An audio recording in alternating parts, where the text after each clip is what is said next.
सींचने की कथा। एक समय की बात है, एक गांव में एक गरीब लेकिन बहुत श्रद्धालु स्त्री रहती थी। वह प्रतिदिन भगवान विष्णु और माता लक्ष्मी की पूजा करती थी। एक दिन उसने सुना कि केला के पेड़ को सींचने से, पानी देने और उसकी पूजा करने से घर में सुख समृद्धि आती है। उसने पूरे मन से हर गुरुवार को केले के पेड़ की पूजा शुरू कर दी। जल चढ़ाती, दीप जलाती और भगवान विष्णु का नाम जपती। कुछ समय बाद उसकी भक्ति से प्रसन्न होकर भगवान विष्णु एक साधु के रूप में उसके घर आए। उन्होंने उसकी परीक्षा लेने के लिए भोजन मांगा। गरीब होने के बावजूद उस स्त्री ने अपने पास का सारा भोजन साधु को प्रेम से दे दिया। साधु, जो वास्तव में भगवान विष्णु थे, उसकी भक्ति और सेवा से बहुत प्रसन्न हुए और उसे आशीर्वाद दिया, तुम्हारे घर में कभी धन धान्य की कमी नहीं होगी।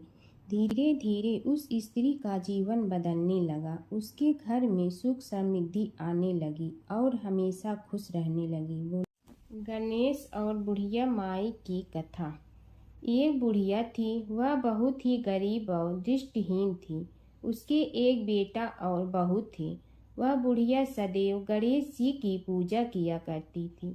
एक दिन गणेश जी प्रकट होकर उस बुढ़िया से बोले, बुढ़िया माँ, तू जो चाहे सो मांग ले। बुढ़िया बोली, मुझे तो मांगना नहीं आता, कैसे और क्या मांगूं? तब गणेश जी बोले, अपने बहू बेटे से पूछ कर मांग ले। तब बुढ़िया ने अपने बेटे से कहा, गणेश जी कहते हैं तू कुछ मांग ले, बता मैं क्या मांगूं? पुत्र ने कहा, माँ तू धन मांग ले। बहू से पूछा तो बहू ने कहा, नाती मांग ले। तब बुढ़िया ने सोचा कि ये तो अपने अपने मतलब की बात कर रहे हैं। अतः उस बुढ़िया ने पड़ोसन से पूछा तो उन्होंने कहा, बुढ़िया तू तो थोड़े दिन जियोगी, क्यों तू धन मांगो और क्यों नाती मांगे? तू तो अपनी आँखों की रोशनी मांग ले, जिससे तेरी जिंदगी आराम से कट जाए। इस पर बुढ़िया बोली, यदि आप प्रसन्न है तो मुझे 9 करोड़ की माया दे, निरोगी काया दे, अमर सुहाग दे, आँखों की रोशनी दे, नाती दे, पोता दे और सब परिवार को सुख दे और अंत में मोक्ष दे। यह सुनकर तब गणेश जी बोले, बुढ़िया माँ, तुमने तो हमें ठग लिया। फिर भी जो तूने मांगा है वचन के अनुसार सब तुझे मिलेगा। और यह कहकर गणेश जी अंतर ध्यान हो गए। उधर बुढ़िया माँ ने जो कुछ मांगा वह सब कुछ मिल गया। हे गणेश जी महाराज, जैसे तुमने उस बुढ़िया माँ को सब कुछ दिया वैसे ही सबको देना। बुढ़िया माई को मुक्ति दी। तुलसी माता की कथा। एक बुढ़िया माई तुलसी जी को सींचती और कहती कि हे तुलसी माता, सत की दाता, मैं तेरा बिडला सींचती हूँ, मुझे बहू दे, पीताम्बर की धोती दे, मीठा मीठा घास दे, बैकुंठा में वास दे, चटक की चाल दे, पटक की मोत दे, चंदन का काठ दे, रानी सा राज दे, दाल भात का भोजन दे, 11 की मौत दे, कृष्ण जी का कंधा दे। तब तुलसी माता यह सुनकर सूखने लगी। तो भगवान ने पूछा कि हे तुलसी, तुम क्यों सूख रही हो? तुलसी माता ने कहा कि एक बुढ़िया रोज आती है और यही बात कह जाती है, मैं सब बात तो पूरा कर दूंगी, लेकिन कृष्ण का कंधा कहाँ से लाऊंगी? तो भगवान बोले, जब वो मरेगी तो मैं अपने आप कंधा दे आऊँगा, तू बुढ़िया माई से कह देना। जब बुढ़िया माई मर गई, सब लोग आ गए। जब माई को ले जाने लगे तो वह किसी से न उठी। तब भगवान एक 12 बरस के बालक का रूप धारण करके आए। बालक ने कहा, मैं कान में एक बात कहूँगा तो बुढ़िया माई उठ जाएगी। बालक ने कान में कहा, बुढ़िया माई मन की निकाल ले, पीताम्बर की धोती ले, मीठा मीठा घास ले, बैकुंठा का वास ले, चटक की चाल ले, पटक की मोत ले, कृष्ण जी का कंधा ले। यह सुनकर बुढ़िया माई हल्की हो गई। भगवान ने कंधा दिया और बुढ़िया माई को मुक्ति मिल गई। हे तुलसी माता, जैसे बुढ़िया माई को मुक्ति दी वैसे सबको देना है। माता सीता की कथा। यह कहानी सीता माता कहती थी और श्री राम इसे सुना करते थे। एक दिन श्री राम भगवान को किसी काम के लिए बाहर जाना पड़ा, तो सीता माता कहने लगी कि भगवान, मेरा तो 12 वर्ष का नित्य नियम है। अब आप बाहर जाएंगे तो मैं अपनी कहानी किसे सुनाऊंगी। श्री राम ने कहा कि तुम कुएं की पाल पर जाकर बैठ जाना और वहां जो औरतें पानी भरने आएंगी उन्हें अपनी कहानी सुना देना। सीता माता कुएं की पाल पर जाकर बैठ जाती हैं। एक स्त्री आई, उसने रेशम की जड़ी की साड़ी पहन रखी थी और सोने का घड़ा ले रखा था। सीता माता उसे देख कहती हैं कि बहन, मेरा 12 वर्ष का नित्य सुन लो। पर वह स्त्री बोली कि मैं तुम्हारा नित्य सुनूंगी तो मुझे घर जाने में देरी हो जाएगी और मेरी सास मुझसे लड़ेंगी। उसने कहानी नहीं सुनी और चली गई। उसकी रेशम जड़ी की साड़ी फट गई, सोने का घड़ा मिट्टी के घड़े में बदल गया। सास ने देखा तो पूछा कि ये किसका दोष अपने सिर लेकर आ गई है। बहू ने कहा कि कुएं पर एक औरत बैठी थी, उसने कहानी सुनने के लिए कहा, लेकिन मैंने सुनी नहीं, जिसका यह फल मिला है। बहू की बात सुनकर अगले दिन वही साड़ी और घड़ा लेकर सास कुएं की पाल पर गई। सास को वहीं माता सीता बैठी मिली, तो माता सीता ने कहा कि बहन, मेरी कहानी सुन लीजिए। सास बोली कि एक बार छोड़, मैं तो 4 बार कहानी सुन लूंगी। राम आए, लक्ष्मण आए, देश के पुजारी आए, नित नेम का नेम लाए, आओ राम बैठो राम। तपी रसोई जियो राम, माखन मिश्री खाओ राम। दूध बतासा पियो राम, सूत के पलका मोठो राम। साल दुसाला पोठो राम, साल दुसाला ओढ़ो राम। जब बोलो जब राम ही राम, राम संवारे सबके काम। खाली घर भंडार भरेंगे, सबका बेड़ा पार करेंगे। श्री राम जय राम जय जय राम। सास बोली कि बहन, कहानी तो बहुत अच्छी लगी। कहानी सुनकर सास घर चली गई और उसकी साड़ी फिर से रेशम जड़ी की बन गई। मिट्टी का घड़ा फिर सोने के घड़े में बदल गया। बहू कहने लगी, सासू माँ, आपने ये सब कैसे किया। सास ने कहा कि बहू, तू दोष लगा के आई थी और मैं अब दोष उतार कर आ रही हूँ। बहू ने फिर पूछा कि वह कुएं वाली स्त्री कौन है। सास बोली कि वे सीता माता थी। वे पुराने से नया कर देती हैं, खाली घर में भंडार भर देती हैं। वह लक्ष्मी जी का वास घर में कर देती हैं। आदमी की जो भी इच्छा हो उसे पूरा कर देती हैं। बहू बोली कि ऐसी कहानी मुझे भी सुना दो। सास बोली कि ठीक है, तुम भी सुनो। और सास ने कहानी शुरू की। राम आए, लक्ष्मण आए, देश के पुजारी आए, नित नेम का नेम लाए, आओ राम बैठो राम। तपी रसोई जियो राम, माखन मिश्री खाओ राम। दूध बतासा पियो राम, सूत के पलका मोठो राम। साल दुसाला पोठो राम, साल दुसाला ओढ़ो राम। जब बोलो जब राम ही राम, राम संवारे सबके काम। खाली घर भंडार भरेंगे, सबका बेड़ा पार करें। श्री राम जय जय राम। कहानी सुनकर बहू बोली कि कहानी तो बहुत अच्छी है। सास ने कहा कि ठीक है, इस कहानी को रोज कहा करेंगे।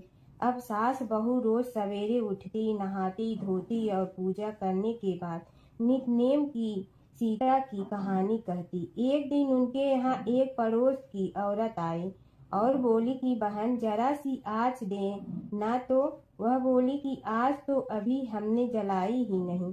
पड़ोसन ने कहा कि तुम सुबह 4 बजे से उठकर क्या कर रही हो।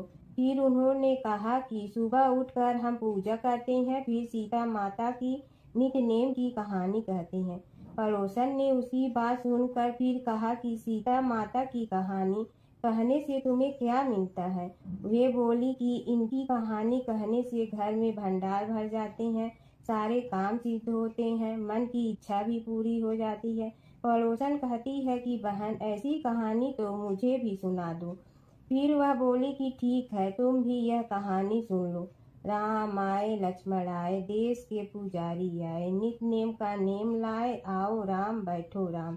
सारी कहानी सुनने के बाद पड़ोसन कहने लगी, बहन कहानी तो मुझे बहुत अच्छी लगी। अब वह पड़ोसन भी नित नेम सीता माता की कहानी कहने लगी। कहानी कहने से सीता माता ने पड़ोसन के भी भंडार भर दिए। अब तो पूरे मोहल्ले में नित नेम की कथा चल पड़ी। हर किसी की मनोकामना पूरी होने लगी। हे सीता माता, जैसे आपने उनके भंडार भरे, वैसे ही आप हमारे भी भंडार भरना, सबकी भरना, कहानी सुनने वाले के भी और कहानी कहने वाले के भी। जमुना की कहानी। प्राचीन समय में एक गांव था जिसमें दो बहनें रहा करती थी। एक बहन का नाम गंगा था तो दूसरी बहन का नाम जमुना था। एक बार दोनों बहनें एक साहूकार के खेत से गुजर रही थी तो जमुना ने 13 दाने जौ के तोड़ लिए, जिसे देख गंगा बोली कि तुझे तो ग्रहण लग गया, तूने चोरी की है। इस पर जमुना बोली कि अब मेरा ग्रहण कैसे धुलेगा। गंगा ने कहा कि तुझे 12 साल तक साहूकार के यहाँ नौकरी करनी पड़ेगी, तभी तेरा पाप धुलेगा और ग्रहण से मुक्ति मिलेगी। जमुना साहूकार के यहाँ नौकरी के लिए जाती है और अपने लिए काम मांगती है। साहूकार उसे काम पर रख लेता है, लेकिन काम करने से पहले जमुना उसे कहती है कि मैं सारे काम करूंगी, लेकिन 4 काम नहीं करूंगी। जूठे बर्तन नहीं मांजूंगी, झाड़ू नहीं लगाऊंगी, बिस्तर नहीं बिछाऊंगी और दिया नहीं जलाऊंगी। 12 साल के बाद कुंभ का मेला लगा तो साहूकारनी भी कुंभ नहाने जाने लगी। जमुना ने उसे जाते देख कहा कि कुंभ के मेले में मेरी बहन गंगा मिलेगी तो उसे यह सोने का टक्का दे देना, इससे वह अपने हाथों में सुंदर चूड़ियां पहन लेगी। साहूकारनी ने कुंभ के मेले में गंगा को वह सोने का टका दे दिया। गंगा ने उनसे वह टका लेते हुए कहा कि मेरी बहन को कहना कि उसके 12 वर्ष पूरे हो गए हैं, अब वह वहां वापिस आ जा। साहूकार व साहूकारनी वापिस घर आए तब जमुना मटके में पानी भर रही थी। दोनों जमुना से बोले कि हमने सोने का वह टका तेरी बहन गंगा को दे दिया था और उसने कहा है कि तेरे 12 वर्ष पूरे हो गए हैं, इसलिए अब तुम वापिस जाओ। यह समाचार सुनते ही जमुना सहस्त्र धारा में बदल गई और बहने लगी। जमुना जी का यह रूप देखकर साहूकार और साहूकारनी परेशान हो गई थी। हमारे घर में जमुना माता ने काम किया, हमें तो अब ग्रहण लग गया है, हम यह ग्रहण कैसे उतारेंगे। जमुना भागकर गंगा माता के पास चली गई। गंगा ने जमुना से पूछा कि तुम साहूकारनी से कुछ कहकर आई हो या ऐसे ही बिना बताए आ गई। तब जमुना बोली कि मैं तो कुछ भी बताकर नहीं आई हूँ। गंगा ने कहा कि जा उन्हें धीरज दे आ, नहीं तो उन्हें जीवन भर असंतोष ही रहेगा। गंगा के कहने पर जमुना माता ने साहूकारनी को सपने में दर्शन दिए और कहा कि तुम दोनों उल्टे माथे क्यों पड़े हो, जाओ उठकर खाओ पियो। तब दोनों बोले कि हम कैसे उठें, हमें तो ग्रहण लगा है, क्योंकि हमने उल्टे सीधे और पता नहीं कितने नीच कार्य आपसे कराए हैं। तब जमुना जी बोली कि तुम्हें ग्रहण नहीं लगा है, ग्रहण तो मुझे लगा था कि मैंने तुम्हारे खेत से 13 दाने जौ के चुराए थे। मैं तो अपना ग्रहण उतारने तुम्हारे घर आई थी। मेरा ग्रहण तुम्हारे घर में 12 वर्ष तक रहने से उतर गया है और मेरी मुक्ति हो गई है। जमुना जी ने कहा कि तुम्हें कोई ग्रहण नहीं लगा है, उल्टे मेरे 12 वर्ष तक यहाँ रहने से तुम्हारी भी मुक्ति हो गई है। यह कहकर जमुना जी स्वप्न से चली गई। दोनों उठकर देखते हैं कि उनके घर में पहले से भी अधिक धन हो गया है।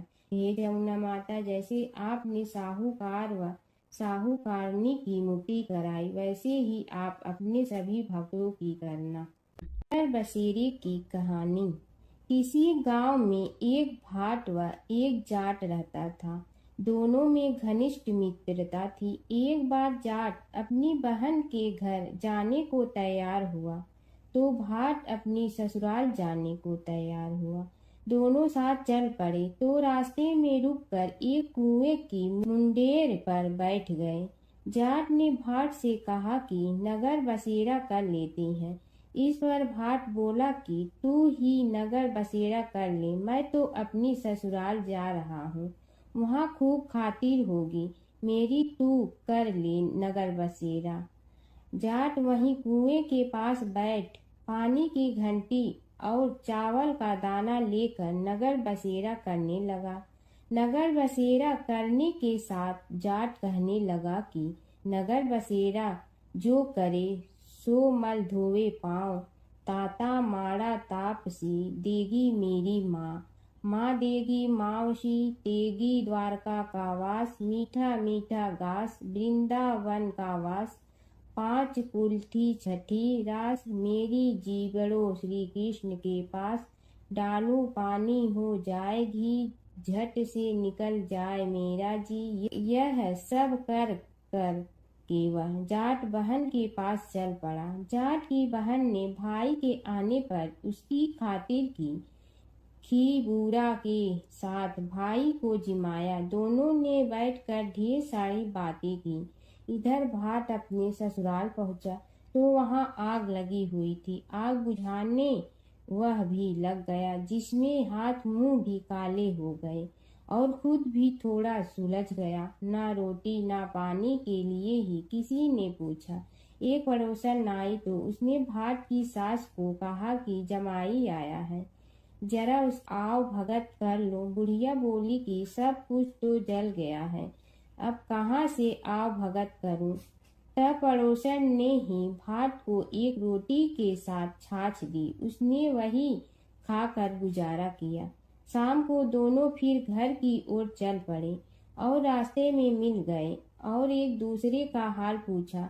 भाट बोला कि मेरी ससुराल में तो आग लगी हुई थी, आग बुझाते मैं खुद काला हो गया हूँ, ना रोटी मिली ना पानी। जाट बोला कि मेरी तो बहुत खातिर हुई। फिर बोला कि मैंने कहा था ना कि नगर बसेरा कर ले, आ अब कर ले, लेकिन भाट ने फिर मना कर दिया।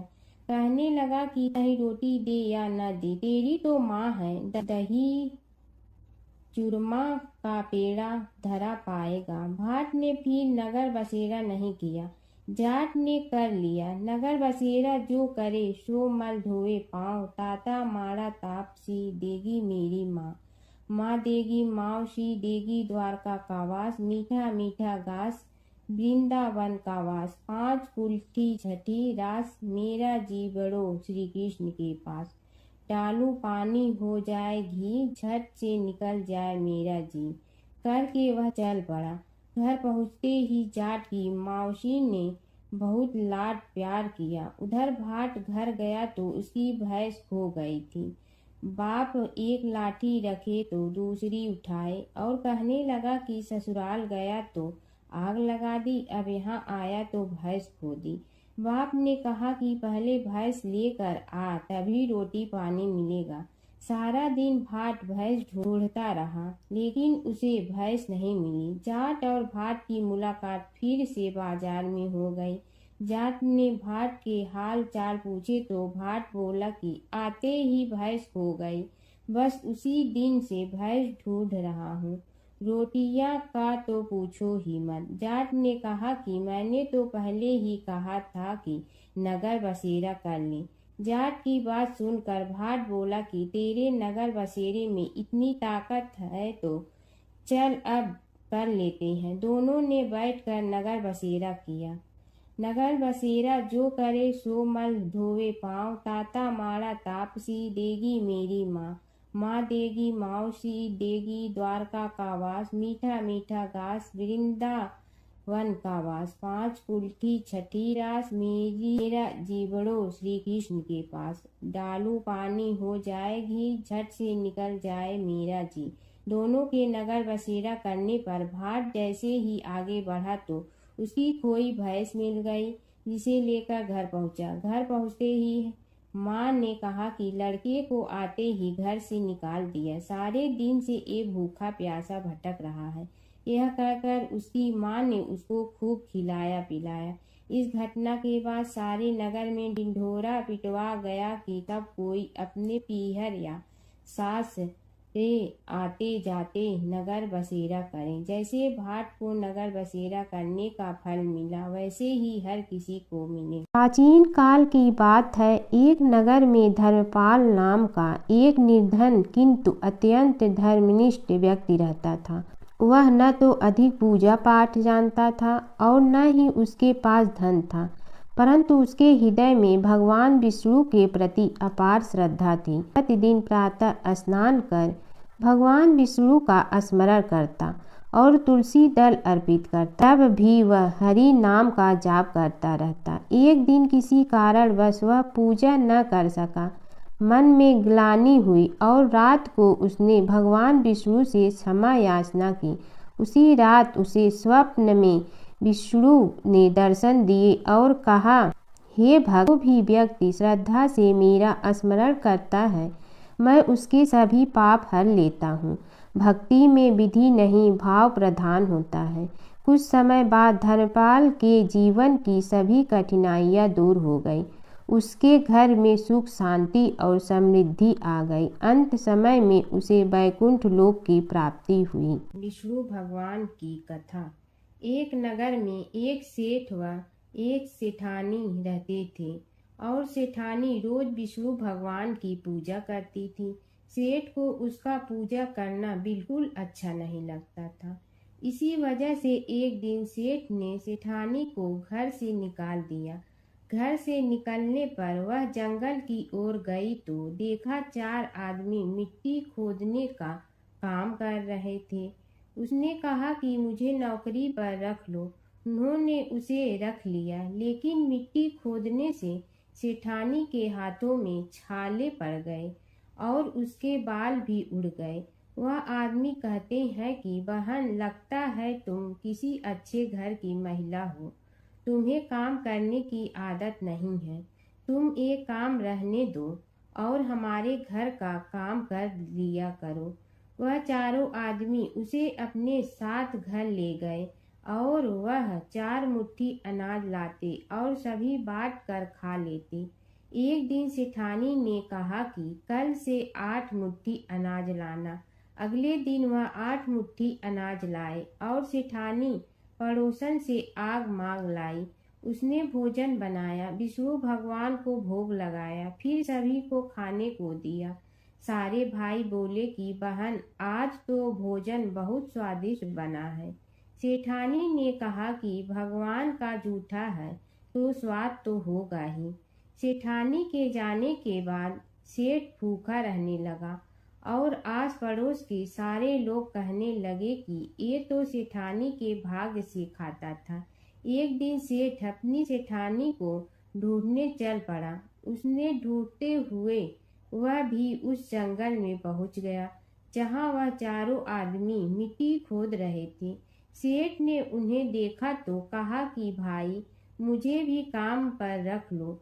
उन आदमियों ने उसे काम पर रख लिया, लेकिन मिट्टी खोदने से उसके भी हाथों में छाले पड़ गए और बाल उड़ने लगे। उसकी यह हालत देख चारों बोले कि तुम्हें काम की आदत नहीं है, तुम हमारे साथ चलो और हमारे घर में रह लो। सेठ उन चारों आदमियों के साथ उनके घर चला गया और जाते ही उसने सेठानी को पहचान लिया, लेकिन सेठानी घूंघट में थी तो सेठ को देख नहीं पाई। सेठानी ने सभी के लिए भोजन तैयार किया और हर रोज की भांति विष्णु भगवान को भोग लगाया। उसने उन चारों भाइयों को भोजन परोस दिया, लेकिन जैसे ही वह सेठ को भोजन देने लगी तो विष्णु भगवान ने उसका हाथ पकड़ लिया। भाई बोले कि बहन, ये तुम क्या कर रही हो? वह बोली, मैं कुछ नहीं कर रही हूँ, मेरा हाथ तो विष्णु भगवान ने पकड़ लिया है। भाई बोले, हमें भी विष्णु भगवान के दर्शन कराओ। उसने भगवान से प्रार्थना की तो विष्णु जी प्रकट हो गए। सभी ने दर्शन किए। सेठ ने सेठानी से क्षमा मांगी और सेठानी को साथ चलने को कहा। भाइयों ने अपनी बहन को बहुत सा धन देकर विदा किया। जब सेठानी के साथ सेठ भी भगवान विष्णु की पूजा करने लगा और उनके परिणाम से उनका घर अन्न धन से भर गया। प्राचीन काल की बात है। नैमिषारण्य क्षेत्र में ऋषि, महर्षि और साधु संतों का समाज जुड़ा था। उसमें श्री सूत जी भी विद्यमान थे। शौनक जी ने उनकी सेवा में उपस्थित होकर निवेदन किया कि हे अज्ञान रूप घोर तिमिर को नष्ट करने में करोड़ों सूर्यों के समान प्रकाशमान श्री सूत जी, हमारे कानों के लिए अमृत के समान जीवन प्रदान करने वाले कथा तत्व का वर्णन कीजिए। हे सूत जी, हमारे हृदयों में ज्ञान के प्रकाश की वृद्धि तथा भक्ति, वैराग्य और विवेक की उत्पत्ति जिस कथा से हो सकती हो, वह हमारे प्रति कहने की कृपा कीजिए। शौनक जी की जिज्ञासा से सूत जी बड़े प्रसन्न हुए। पुरातन इतिहासों के स्मरण से उनका शरीर पुलकायमान हो रहा था। वे कुछ देर उसी स्थिति में विराजमान रहकर कुछ विचार करते रहे और अंत में बोले, शौनक जी, इस विषय में आपके चित्त में बड़ी जिज्ञासा है। आप धन्य हैं जो सदैव ज्ञान की प्राप्ति में तत्पर रहते हुए विभिन्न पुराण कथाओं की जिज्ञासा रखते हैं। आज मैं आपको ज्ञान के परम स्रोत रूप श्री गणेश जी का जन्म कर्म रूप चरित्र सुनाऊंगा। गणेश जी से ही सभी ज्ञानों, सभी विद्याओं का उद्भव हुआ है। अब आप सावधान चित्त से विराजमान हो। श्री गणेश जी के ध्यान और नमस्कार पूर्वक उनका चरित्र श्रवण करें। नमस्तस्मै गणेशाय ब्रह्मा विद्या प्रदायिनी यनागस्त्यसमः साक्षात विघ्न सागर सोषणे। कैसे हैं वे श्री गणेश जो सभी प्रकार की ब्रह्म विद्याओं को प्रदान करने वाले अर्थात ब्रह्मा के सगुण और निर्गुण स्वरूप पर प्रकाश डालने और जीव ब्रह्मा का अभेद प्रतिपादन करने वाली विद्याओं के दाता हैं। वे विघ्नों के समुद्रों को महर्षि अगस्त्य के समान शोषण करने में समर्थ हैं। इसलिए उनका नाम विघ्न सागर शोषक के नाम से प्रसिद्ध है। मैं उन भगवान श्री गणेश जी को नमस्कार करता हूँ।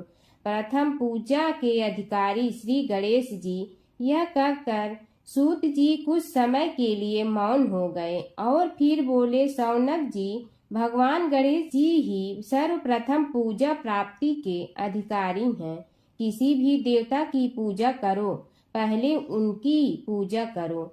शौनक जी ने निवेदन किया, हे भगवान, हे सूत, सर्वप्रथम यह बताने की कृपा कीजिए कि गणेश जी को प्रथम पूजा का अधिकार किस प्रकार प्राप्त हुआ।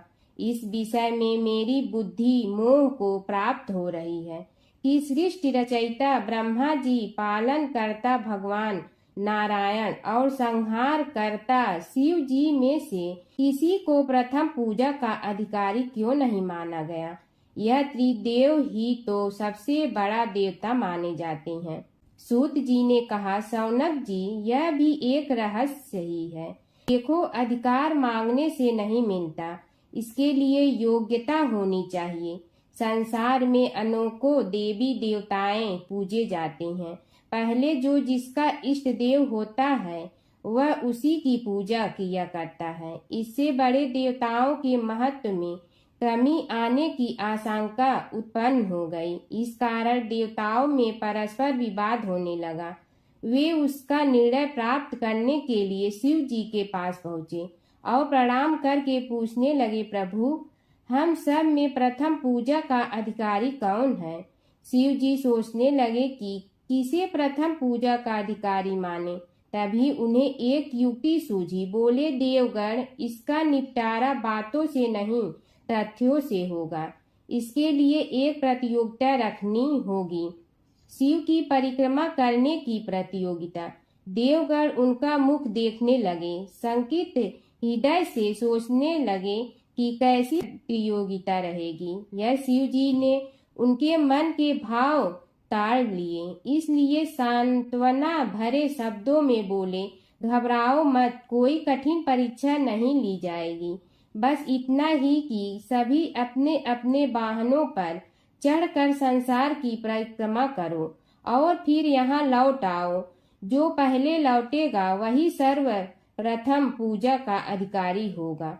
अब क्या देर थी, सभी अपने अपने वाहन पर चढ़कर दौड़ पड़े।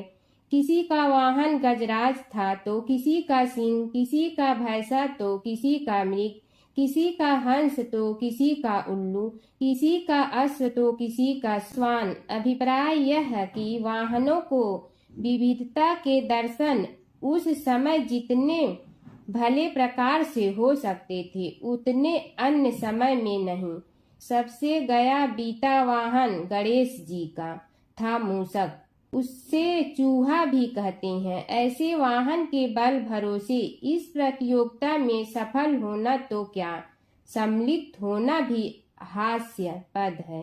गणेश जी ने सोचा, छोड़ो, क्या होगा प्रतियोगिता में भाग लेने से, हम तो यहाँ बैठे रहकर ही तमाशा देखेंगे। वे बहुत देर तक विचार करते रहे। अंत में उन्हें एक युक्ति सूझी। शिव जी स्वयं ही जगदाता हैं, यह संसार उन्हीं का प्रतिबिंब है, तब क्यों न इन्हीं की परिक्रमा कर ली जाए। इनकी परिक्रमा करने से ही संसार की परिक्रमा हो जाएगी। ऐसा निश्चय कर उन्होंने मूषक पर चढ़कर शिव जी की परिक्रमा की और उनके समक्ष जा पहुँचे। शिव जी ने कहा, तुमने परिक्रमा पूर्ण कर ली? उन्होंने उत्तर दिया, जी हाँ। शिव जी सोचने लगे कि इसे तो यहीं घूमते हुए देखा, फिर परिक्रमा कैसे कराया। देवताओं का परिक्रमा करके लौटना आरंभ हुआ और उन्होंने गणेश जी को वहां बैठे देखा तो माथा ठनक गया। फिर भी साहस करके बोले, अरे तुम विश्व की परिक्रमा के लिए नहीं गए? गणेश जी ने कहा, अरे मैं कब का यहाँ आ गया। देवता बोले, तुम्हें तो कहीं भी नहीं देखा। गणेश जी ने उत्तर दिया, देखते कहाँ से, समस्त संसार शिव जी में विद्यमान है। इनकी परिक्रमा करने से ही संसार की परिक्रमा पूर्ण हो गई। सूत जी बोले, शौनक, इस प्रकार गणेश जी ने अपनी बुद्धि के बल पर ही विजय प्राप्त कर ली। उनका कथन सत्य था, इसलिए कोई विरोध करता भी तो कैसे। बस उसी दिन से गणेश जी की प्रथम पूजा होने लगी। सूत जी बोले, हे शौनक जी, यह एक तथ्य है कि गणेश जी ही उसके पात्र हैं। वे बड़े देवता का भी कार्य सिद्धि में विघ्न उपस्थित होने पर उन विघ्न राज का आश्रय न लिया हो। हे शौनक, वे देव भी बड़े दयालु हैं। नाम तो शिव जी का ही आशुतोष है, किंतु वे सर्वात्मा और सर्वरक्षक प्रभु तो शिव जी की अपेक्षा भी शीघ्र ही प्रकट हो जाते हैं। उनका भक्त कभी किसी संकट में नहीं पड़ता।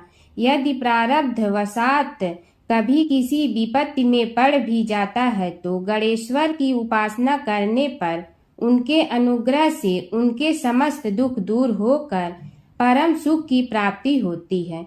शौनक ने कहा, हे सूत जी, हे महाभाग, हे प्रभु, मैं गणेश जी के विभिन्न चरित्रों का अध्ययन करना चाहता हूँ, तो मुझे बताइए कि किस ग्रंथ का अवलोकन करूँ। हे दयामय, आपको तो उनके समस्त चरित्र विदित है कि यदि आप ही उन्हें सुनाने की कृपा करें तो मेरा अत्यधिक उपकार होगा। सूत जी बोले, हे शौनक भगवान, गणेश्वर के इतने चरित्र हैं कि उन सब का कथन इस जीवा से संभव नहीं, क्योंकि प्रभु अनंत, प्रभु चरित्र अनंता वाली बात समस्त विद्वान ऋषि मुनि कहते हैं। फिर भी गणेश जी प्रथम पूजा के अधिकारी होने के कारण समस्त देव चरित्रों में जुड़े हुए हैं, इसलिए उनका प्रभाव भी सर्वाधिक व्यापक है। हे मुने, हे शौनक, वे भगवान सर्वसमर्थ हैं। वे सभी का तिरस्कार करने में समर्थ हैं, किंतु उनका तिरस्कार कोई भी नहीं कर सकता। यह त्रिलोक्य उन्हीं भगवान के संकेत पर नित्य करता है। इसकी समस्त क्रियाएं उन्हीं की इच्छा पर आश्रित हैं। हे शौनक, भगवान गणेश्वर स्वयं कहते हैं, शिवे विष्णो च शक्तौ च सूर्ये मयि निराधिप यो भेद बुद्धियोगः स सम्य योगो मतो मम। हे नरेश्वर, हे वरेण्य, शिव, विष्णु, शक्ति, सूर्य और मुझ गणेश में जो अभेद बुद्धि योग है, मेरे मत में वही सम्यक योग है। इससे यह भी सिद्ध है कि समस्त देवता उन्हीं के स्वरूप हैं। वे ही भगवान विभिन्न कार्य रूपों के अनुसार अपना भिन्न भिन्न नाम रखते हैं। हे मुनि श्रेष्ठ, उन सब देवताओं के चरित्र भी उन्हीं गणराज के चरित्र हैं।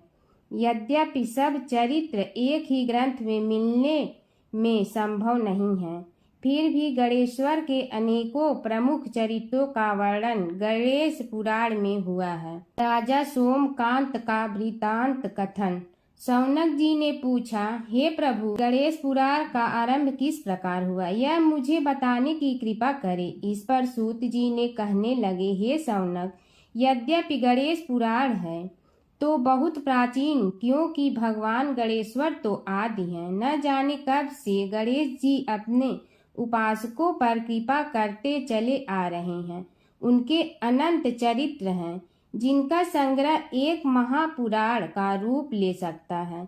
उसे एक बार भगवान नारायण ने नारद जी को और भगवान ने शंकर और जगन जननी पार्वती जी को सुनाया था। बाद में वही पुराण संक्षेप रूप में ब्रह्मा जी ने महर्षि वेद व्यास को सुनाया और फिर व्यास जी ने महर्षि भृगु को सुनाया। भृगु ने कृपा करके सौराष्ट्र के एक राजा सोमकांत को सुनाया था। तब से वह पुराण अनेक कथाओं में विस्तृत होता रहा और अनेक कथाओं से रहित होता हुआ अनेक रूप में प्रचलित है। शौनक जी ने पूछा, भगवान, आप यह बताने का कष्ट करें कि राजा सोमकांत कौन था। उसने महर्षि से गणेश पुराण का श्रवण कहाँ किया था, उस पुराण के श्रवण से उसे क्या क्या उपलब्धियां हुई। हे नाथ, मुझे श्री गणेश्वर की कथा के प्रति उत्कंठा बढ़ती ही जा रही है। सूत जी बोले, हे शौनक, सौराष्ट्र के देवनगर नाम की एक प्रसिद्ध राजधानी थी। वहाँ का राजा सोमकांत था। वह अपनी प्रजा का पुत्र के समान पालन करता था। वह वेद ज्ञान संपन्न, शस्त्र विद्या में पारंगत एवं प्रबल प्रतापी राजा, समस्त राजाओं में मान्य तथा अत्यंत वैभवशाली था। उसका ऐश्वर्य कुबेर के भी ऐश्वर्य को लज्जित करता था। उसने अपने पराक्रम से अनेकों देश जीत लिए थे। उसकी पत्नी अत्यंत रूपवती, गुणवती, धर्माज्ञा एवं पतिव्रत धर्म का पालन करने वाली थी। वह सदैव अपने प्राणनाथ की सेवा में लगी रहती थी। उसका नाम सुधर्मा था। जैसे वह प्रतिव्रता थी, वैसे ही राजा भी एक पत्नी व्रता का पालन करने लगा। उसके हेमकांत नामक एक सुंदर पुत्र था। वह भी सभी विद्याओं का ज्ञाता और अस्त्र शस्त्रादि के अभ्यास में निपुण हो गया था।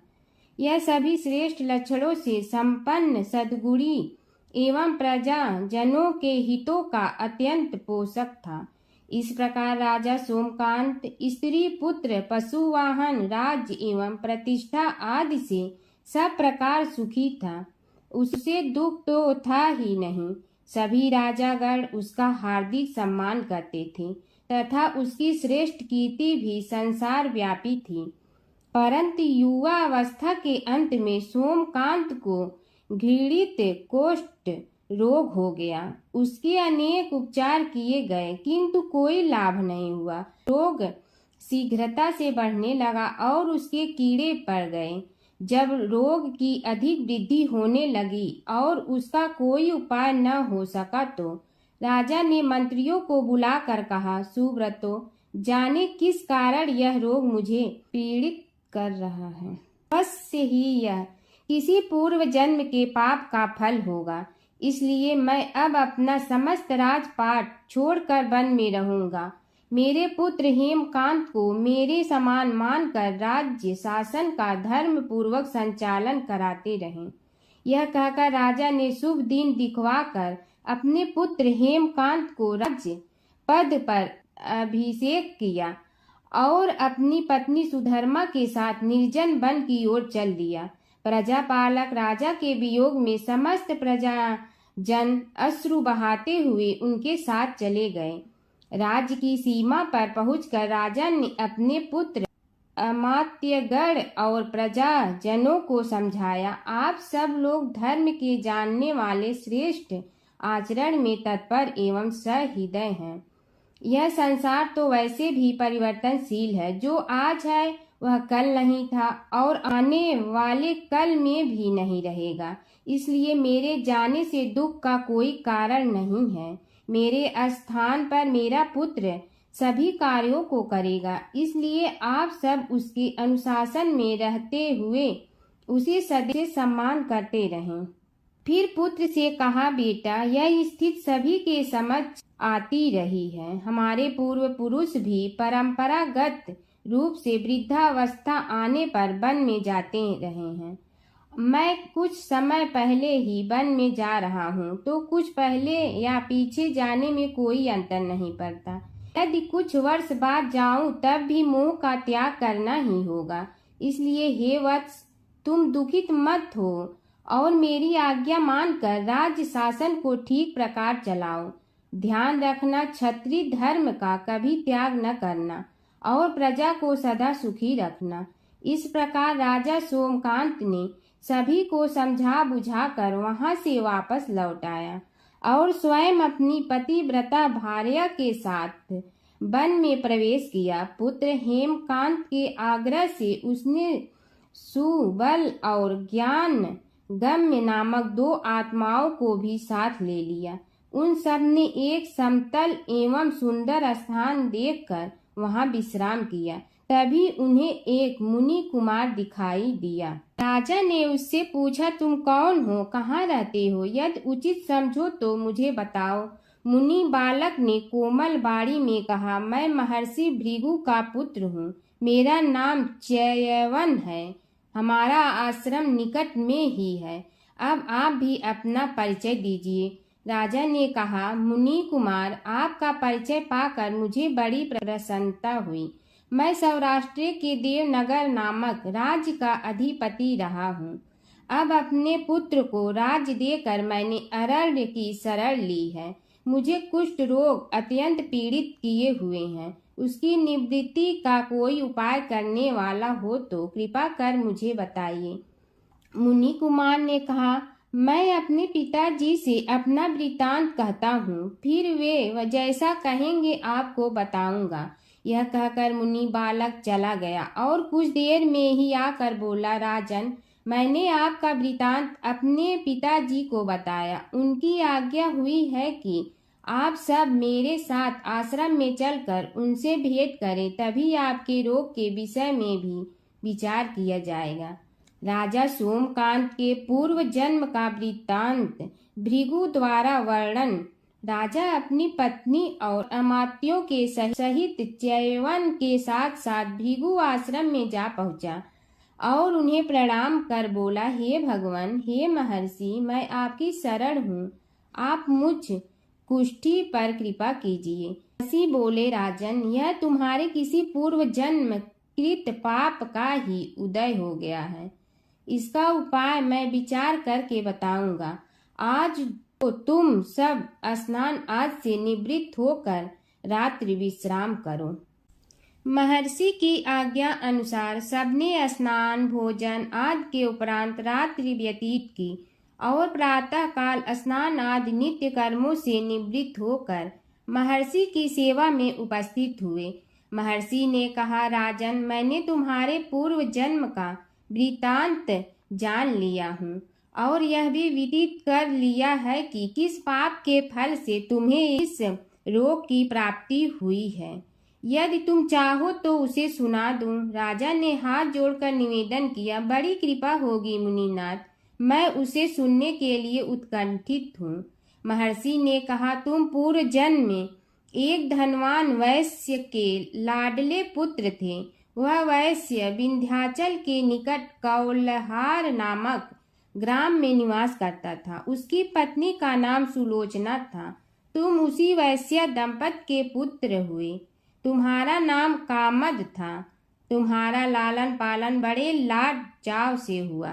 उन्होंने तुम्हारा विवाह एक अत्यंत सुंदरी वैश्य कन्या से कर दिया था, जिसका नाम कुटुम्बिनी था। यद्यप तुम्हारी भार्या सुशीला थी और तुम्हें सदैव धर्म में निरत देखना चाहती थी, किंतु तुम्हारा स्वभाव वासनांध होने के कारण दिन प्रतिदिन उज्जवल होता जा रहा था। किंतु माता पिता भी धार्मिक थे, इसलिए उनके सामने तुम्हारी उज्ज्वलता दबी रही। परंतु माता पिता की मृत्यु के बाद तुम निरंकुश हो गए और अपनी पत्नी की बात भी नहीं मानते थे। तुम्हें अनाचार में प्रवृत्त देखकर उसे दुख होता था, तो भी उसका कुछ बस न चलता था। तुम्हारी उन्मत्तता चरम सीमा पर थी। अपनों से भी द्वेष और क्रूरता का व्यवहार किया करते थे। हत्या आदि कराते थे। तुम्हारे लिए सामान्य बात हो गई। पीड़ित व्यक्तियों ने तुम्हारे विरुद्ध राजा से पुकार की।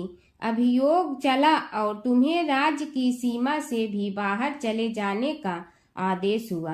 तब तुम घर छोड़कर किसी निर्जन वन में रहने लगे।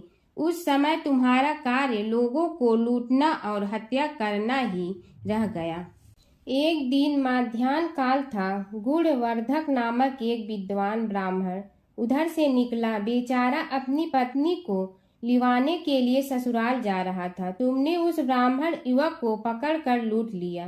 प्रतिरोध करने पर उसे मारने लगे तो वह चित्कार करने लगा, मुझे मत मार, मत मार, देख मेरा दूसरा विवाह हुआ है।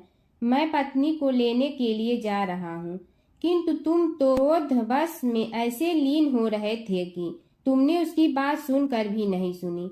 जब उसे मारने लगे तो उसने श्राप दे दिया, अरे हत्यारे, मेरी हत्या के पाप से तो सहस्त्र कल्प तक घोर नरक भोगोगे।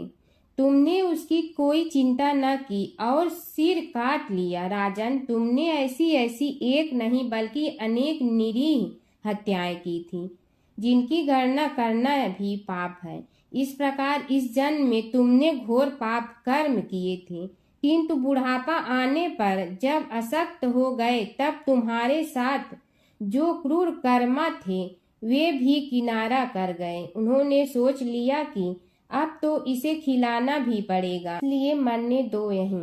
अमोघ प्रभाव गणेश उपासना का कथन। राजन, अब तुम निरालंब थे, चल फिर तो सकते ही नहीं थे। भूख से पीड़ित रहने के कारण रोगों ने भी घेर लिया। उधर से जो कोई निकलता तुम्हें घृणा की दृष्टि से देखता हुआ चला जाता। तब तुम आहार की खोज में बड़ी कठिनाई से चलते हुए एक जीर्ण शीर्ण देवालय में पहुंचा। उसमें भगवान गणेश्वर की प्रतिमा विद्यमान थी। तब न जाने किस पुण्य के उदय होने से तुम्हारे मन में गणेश जी के प्रति भक्ति भाव जागृत हुआ। तुम निराहार रहकर उनकी उपासना करने लगे। उससे तुम्हें सब कुछ मिला और रोग भी कम हुआ। राजन, तुमने अपने साथियों की दृष्टि बचाकर बहुत सा धन एक स्थान पर गाड़ दिया था। अब तुमने उस धन को उसे देवालय के जीर्णोद्धार में लगाने का निश्चय किया। शिल्पी बुलाकर उस मंदिर को सुंदर और भव्य बनवा दिया। इस कारण कुख्याति सुख्याति में बदलने लगी। फिर यथा समय तुम्हारी मृत्यु हुई। यमदूतों ने पकड़कर तुम्हें यमराज के समक्ष उपस्थित किया। यमराज तुमसे बोले, जीव, तुमने पाप और पुण्य दोनों ही किए हैं और दोनों का ही भोग तुम्हें भोगना है। किंतु पहले पाप का फल भोगना चाहते हो पुण्य का। इसके उत्तर में तुमने प्रथम अपने पुण्य कर्मों के भोग की इच्छा प्रकट की और इसीलिए उन्होंने तुम्हें राजकुल में जन्म लेने के लिए भेज दिया। पूर्व जन्म में तुमने भगवान गणाध्यक्ष का सुंदर एवं भव्य मंदिर बनवाया था, इसलिए तुम्हें सुंदर देह की प्राप्ति हुई। यह कहकर महर्षि भृगु कुछ रुके। उन्होंने देखा कि राजा को इस वृतांत पर शंका हो रही है। तभी महर्षि के शरीर में असंख्य विकराल पक्षी उत्पन्न होकर राजा की ओर झपटे।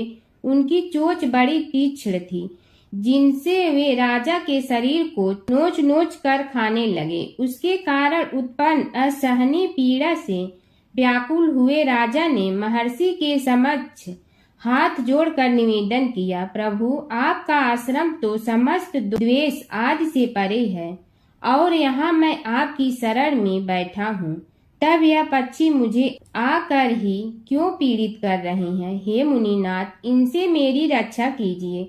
महर्षि ने राजा के अंतर्वचन सुनकर सांत्वना देते हुए कहा, राजन, तुमने मेरे वचनों में शंका की थी और जो मुझ सत्यवादी के कथन में शंका करते हैं उसे खाने के लिए मेरे शरीर से इसी प्रकार पक्षी प्रकट हो जाते हैं, जो कि मेरे हुंकार करने पर भस्म हो जाया करते हैं।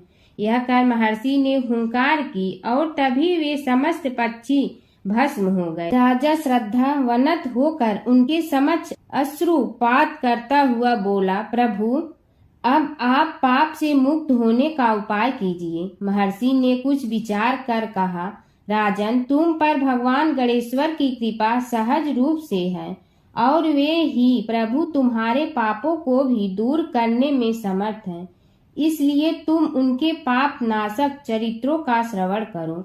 गणेश पुराण में उनके चरित्रों का भले प्रकार वर्णन हुआ है, अतएव तुम श्रद्धा भक्ति पूर्वक उसी को सुनने में चित्त लगाओ। राजा ने प्रार्थना की, महामुनि, मैंने गणेश पुराण का नाम भी आज तक नहीं सुना, तो उनके सुनने का सौभाग्य कैसे प्राप्त कर सकूंगा। हे नाथ, आपसे अधिक ज्ञानी और प्रकांड विद्वान और कौन हो सकता है। आप ही मुझ पर कृपा कीजिए। महर्षि ने राजा की दीनता देखकर उसके शरीर पर अपने कमंडल का मंत्रपूत जल छिड़का। तभी राजा को एक छींक आई और नासिका से एक अत्यंत छोटा काले वर्ण का पुरुष बाहर निकल आया। देखते देखते वह बढ़ गया। उसके भयंकर रूप को देखकर राजा कुछ भयभीत हुआ, किंतु समस्त आश्रमवासी वहां से भाग गए। वह पुरुष महर्षि के समक्ष हाथ जोड़कर खड़ा हो गया। उन्हें उसकी ओर देखा और कुछ उच्च स्वर में बोले, तू कौन है, क्या चाहता है। वह बोला, मैं साक्षात पाप हूँ, समस्त पापियों के शरीर में मेरा निवास है।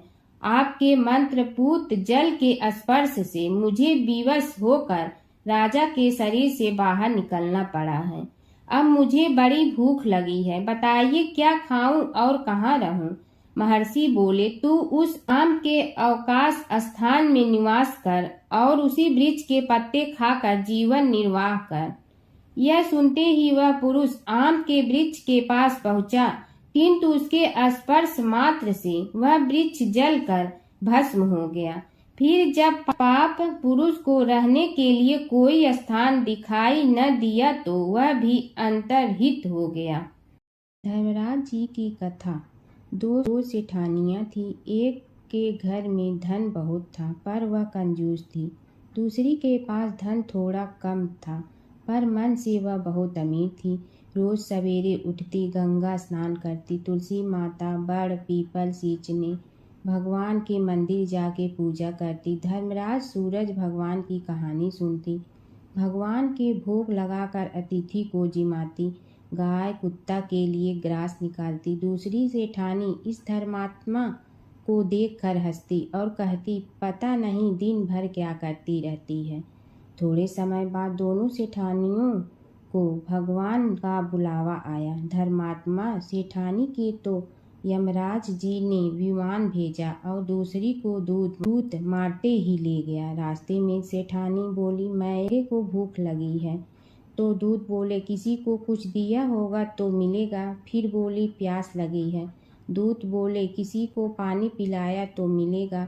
रास्ते में उसे काट चुभने लगे, गर्मी पड़ने लगी, पर दूत तो उसे घसीटे ही ले गए। अब सेठानी बहुत पछताने लगी कि सब कुछ होते हुए भी दान धर्म नहीं किया। इतने में यमराज का दरबार आया।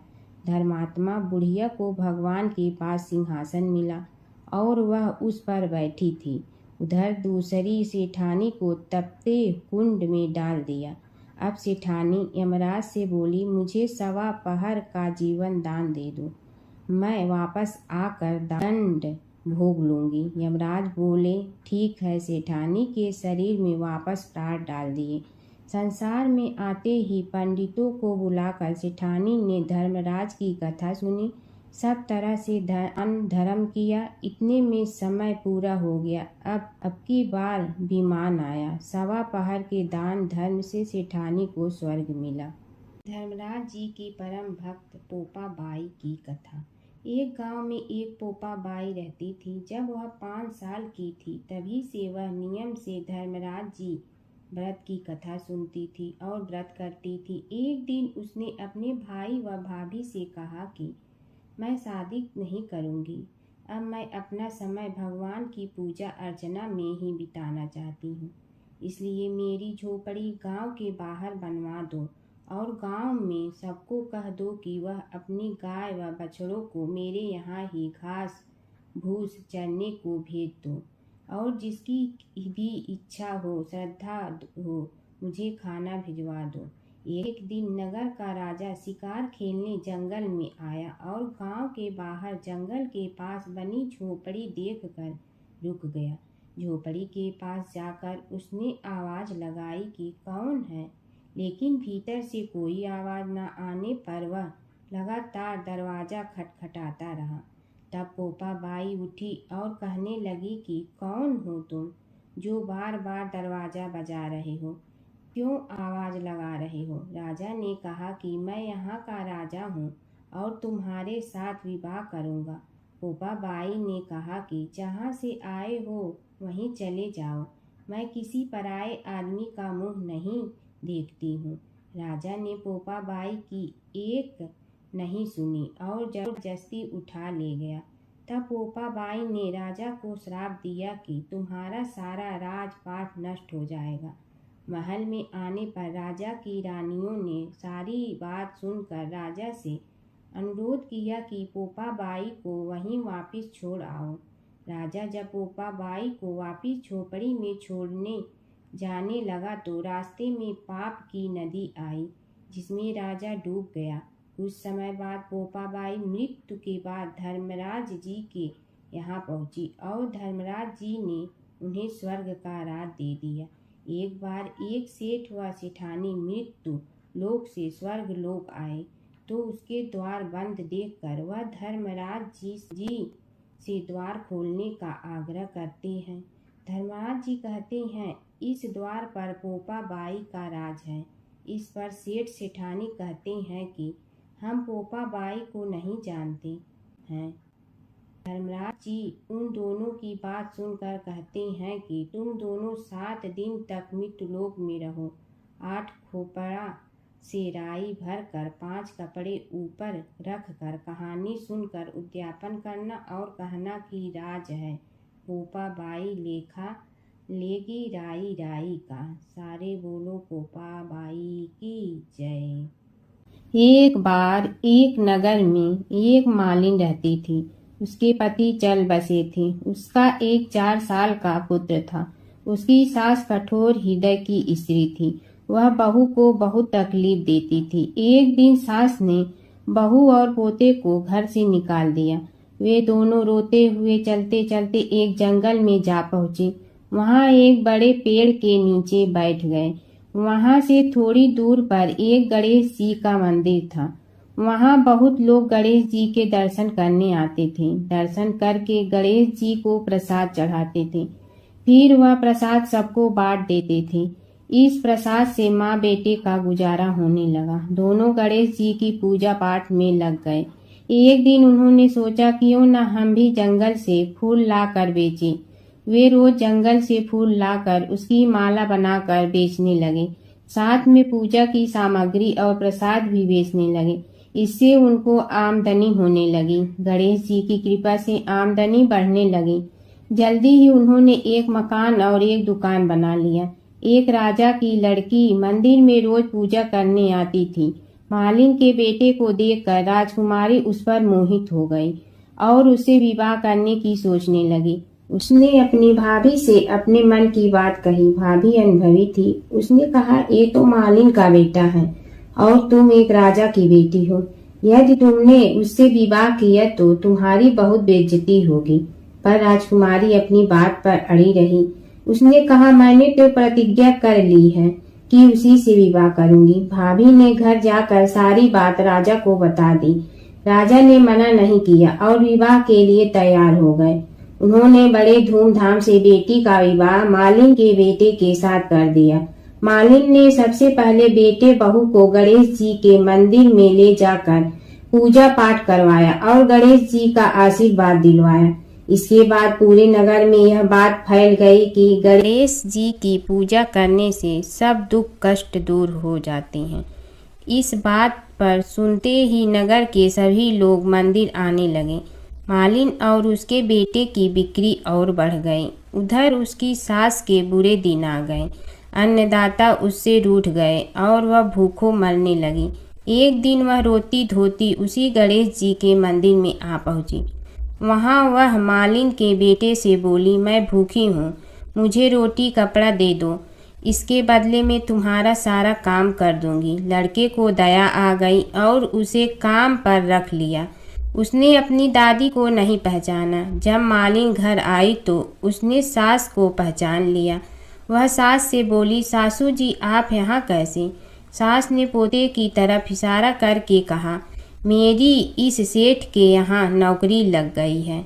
बहू बोली, यह आपका पोता है और यह घर भी आपका ही है, यह दुकान भी आपकी ही है। जब आपने हमें घर से निकाला तब गणेश जी ने हमारी रक्षा की। बहू की बात सुनकर सास बोली, मेरी करनी मैं भोगूंगी। बहू बोली, सासू जी अब आप हमारे यहाँ रहो और पोते का सुख देखो। हे गणेश जी महाराज, जैसा सुख आपने मालिन को दिया वैसा ही सुख सबको देना। हर व्रत कथा के साथ पढ़ी और सुनी जाने वाली लपसी तपसी की यह कहानी। एक लपसी था, एक तपसी था। तपसी हमेशा भगवान की तपस्या में लीन रहता था। लपसी रोजाना सवा सेर की लपसी बनाकर भगवान का भोग लगाकर जीम लेता था। एक दिन दोनों लड़ने लगे। तपसी बोला, मैं रोज भगवान की तपस्या करता हूँ इसलिए मैं बड़ा हूँ। लपसी बोला, मैं रोज भगवान को सवा सेर लपसी का भोग लगाता हूँ इसलिए मैं बड़ा हूँ। नारद जी वहाँ से गुजर रहे थे। दोनों को लड़ता देखकर उनसे पूछा कि तुम क्यों लड़ रहे हो? तपसी ने खुद के बड़ा होने का कारण बताया और लपसी ने अपना कारण बताया। नारद जी बोले, तुम्हारा फैसला मैं करूँगा। दूसरे दिन लपसी और तपसी नहाकर अपनी रोज की भक्ति करने आए तो नारद जी ने छुपकर 1.25 करोड़ की एक एक अंगूठी उन दोनों के आगे रख दी। तपसी की नज़र उस अंगूठी पर पड़ी जो उसने चुपचाप अंगूठी उठाकर अपने नीचे दबा ली।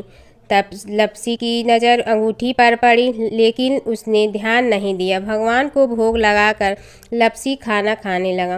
नारद जी सामने आए तो दोनों ने पूछा कि कौन बड़ा? तो नारद जी ने तपसी से खड़ा होने को कहा। वो खड़ा हुआ तो उसने नीचे दबी अंगूठी दिखाई पड़ी। नारद जी ने लपसी से कहा, तपस्या करने के बाद भी तुम्हारी चोरी करने की आदत नहीं गई, इसलिए लपसी बड़ा है और तुम्हें तुम्हारी तपस्या का कोई फल भी नहीं मिलेगा।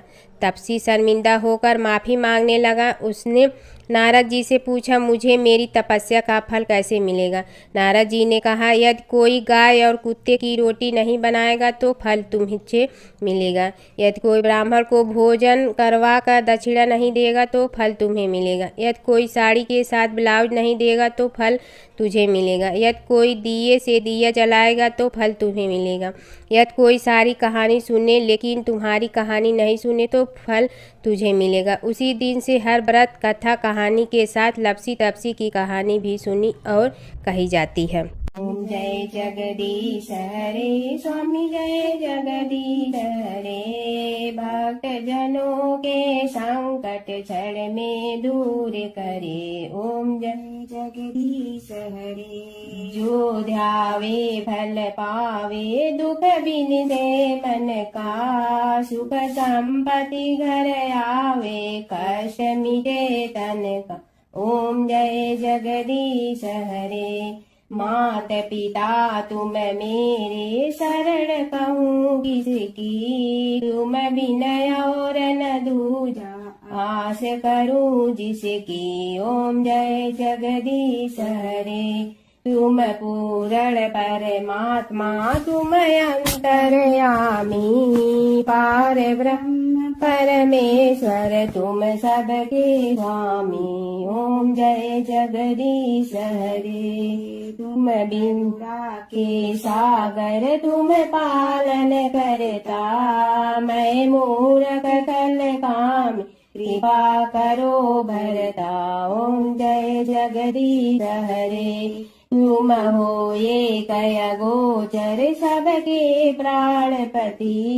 किस विधि मिलूं दया में तुमको मैं कुमति। ओम जय जगदीश हरे। दीन बंधु दुख हरता तुम रक्षक मेरे। अपने हाथ उठाओ द्वार पड़ा तेरे। ओम जय जगदीश हरे। विषय विकार मिटा पाप हरो देवा। श्रद्धा भक्ति बढ़ाओ संतन की सेवा। ओम जय जगदीश हरे। तन मन धन सब तेरा स्वामी सब कुछ है तेरा। तेरा तुझको अर्पण क्या लागे मेरा। ओम जय जगदीश हरे। जय जगदीश हरे स्वामी जय जगदीश हरे। भक्त जनों के संकट क्षण में दूर करे। ओम जय जगदीश हरे स्वामी जय जगदीश हरे।